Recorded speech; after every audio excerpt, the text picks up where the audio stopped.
नमस्कार दोस्तों, स्वागत है आपका एक बार फिर आपके अपने यूट्यूब चैनल गंगा पार जंक्शन में। दोस्तों, जैसा कि आप देख रहे हैं, आज हम इस वीडियो में फिर बात करेंगे भारतीय संविधान एवं राज्य व्यवस्था। इससे रिलेटेड कुछ प्रश्न हैं। इसका जो है ये पार्ट 3 है। इससे पहले जो है इसके हम पार्ट 2 ऑलरेडी अपलोड कर चुके हैं। अगर आप लोगों ने नहीं देखे तो इस वीडियो की डिस्क्रिप्शन में इसका लिंक दिया गया है, आप वहाँ से जाकर देख सकते हैं। तो इस वीडियो में जो है भारतीय संविधान और राज्य व्यवस्था से संबंधित कुछ महत्वपूर्ण प्रश्न हैं जो प्रतियोगी परीक्षा में अधिकतर पूछे जाते हैं।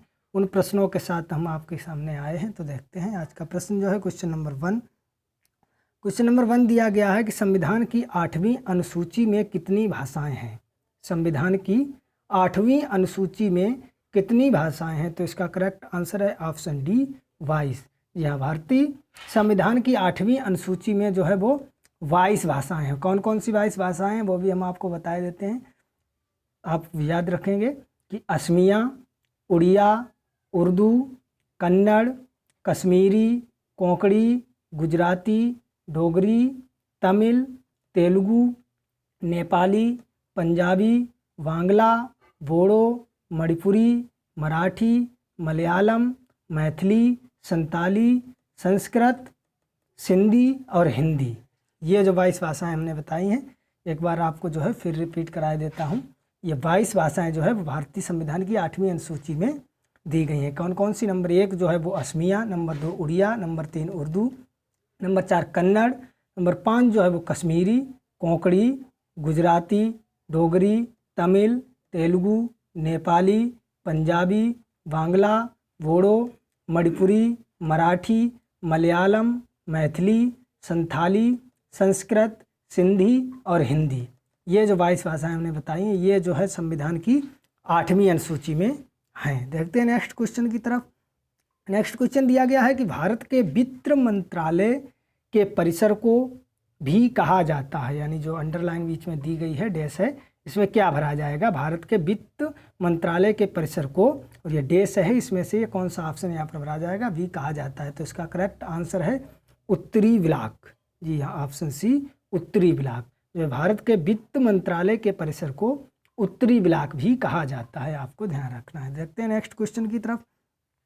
नेक्स्ट क्वेश्चन दिया गया है भारत के दूरसंचार और नियामक प्राधिकरण की स्थापना कब हुई? भारत के दूरसंचार और नियामक प्राधिकरण की स्थापना कब हुई? तो इसका करेक्ट आंसर है ऑप्शन सी 1997 कानून द्वारा संसद। जी हाँ, कब हुई? 1997 में। तो भारत के दूरसंचार और नियामक प्राधिकरण की स्थापना 1997 में संसद ने कानून द्वारा की। कब हुई? 1997 में। और किसने की? संसद ने जो है वो कानून द्वारा। देखते हैं नेक्स्ट क्वेश्चन की तरफ। नेक्स्ट क्वेश्चन जो है आपको स्क्रीन पर दिख रहा है। दिया गया है कि पार्टी पावर मंत्रियों और अन्य अधिकारियों के लिए भारत के निर्वाचन आयोग द्वारा आचार संहिता के अनुसार किस समय से विवेकाधीन निधि से अनुदान भुगतान अनुमोदित नहीं किया जाएगा? तो इसका करेक्ट आंसर जो है वो है ऑप्शन बी, आयोग द्वारा समय चुनाव की घोषणा की गई है।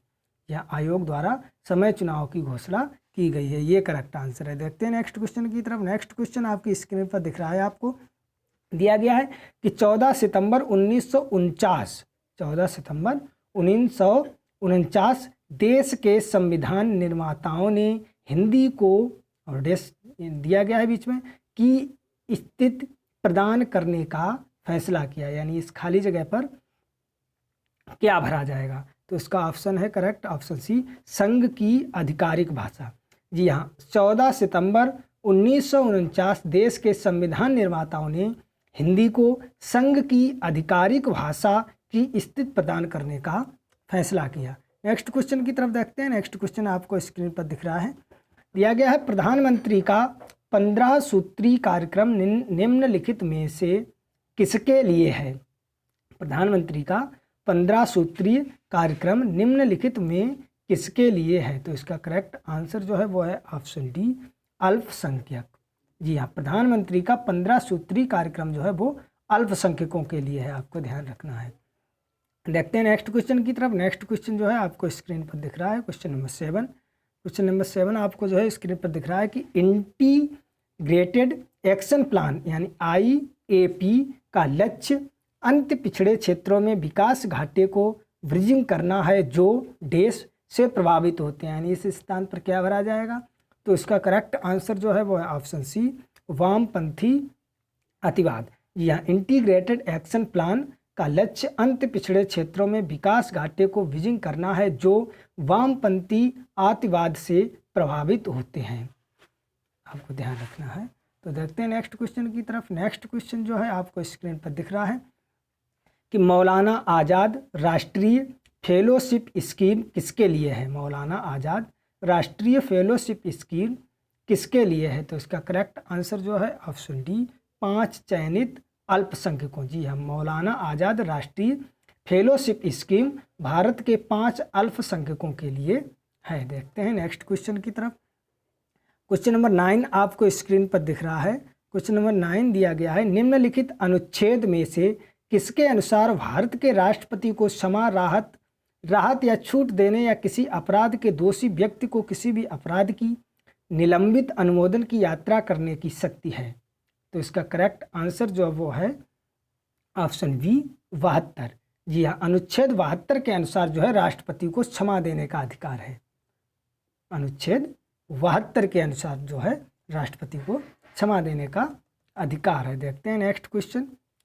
क्वेश्चन नंबर 10 जो है आपको स्क्रीन पर दिखाई दे रहा है कि भारत में केंद्रीय विधायिका और संसद में क्या अंतर है?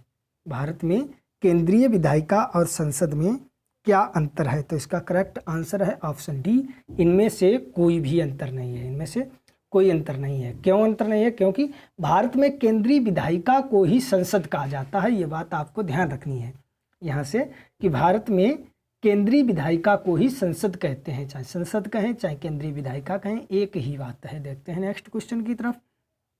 नेक्स्ट क्वेश्चन आपको स्क्रीन पर दिख रहा है कि निम्नलिखित में कौन सा कानून भारत की संसद द्वारा नहीं बनाया गया? निम्नलिखित में से कौन सा कानून भारत की संसद द्वारा नहीं बनाया गया? तो इसका करेक्ट आंसर है ऑप्शन सी, MCOCA। MCOCA, यहाँ ये MCOCA की फुल फॉर्म आपको ध्यान रखना है कि Maharashtra control of organised crime act. Maharashtra control of organised crime act, जिसे हिंदी में कहते हैं महाराष्ट्र सरकार का अधिनियम। तो ये जो है वो भारत की संसद द्वारा नहीं बनाया गया है। देखते हैं नेक्स्ट क्वेश्चन की तरफ। नेक्स्ट क्वेश्चन आपको स्क्रीन पर दिख रहा है कि भारत के प्रधानमंत्री का आवास 7 रेस कोर्स रोड साधारण रूप से किस नाम से जाना जाता है? तो इसका करेक्ट आंसर है ऑप्शन सी, पंचवटी। जी हाँ, भारत के प्रधानमंत्री के आवास को साधारण रूप से पंचवटी भी कहा जाता है। आपको ध्यान रखना है कि भारत के प्रधानमंत्री के आवास को पंचवटी भी कहा जाता है। देखते हैं नेक्स्ट क्वेश्चन की तरफ। नेक्स्ट क्वेश्चन यानी क्वेश्चन नंबर 13 आपको स्क्रीन पर दिखाई दे रहा है। निम्नलिखित में किस शब्द का भारत के संविधान में कोई जिक्र नहीं है? जो शब्द दिए गए हैं 4, इनमें से किस शब्द का भारत के संविधान में कोई भी जिक्र नहीं है? तो इसका करेक्ट आंसर है ऑप्शन सी, बजट। जी हाँ, बजट का जो है भारत के संविधान में कोई भी कहीं भी जिक्र नहीं है। बजट का जो है भारत के संविधान में कहीं पर भी जिक्र नहीं है। देखते हैं नेक्स्ट क्वेश्चन की तरफ। क्वेश्चन नंबर 14 आपको स्क्रीन पर दिख रहा होगा कि द पेयरलिस्ट ऑफ डेमोक्रेसी पुस्तक किसने लिखी?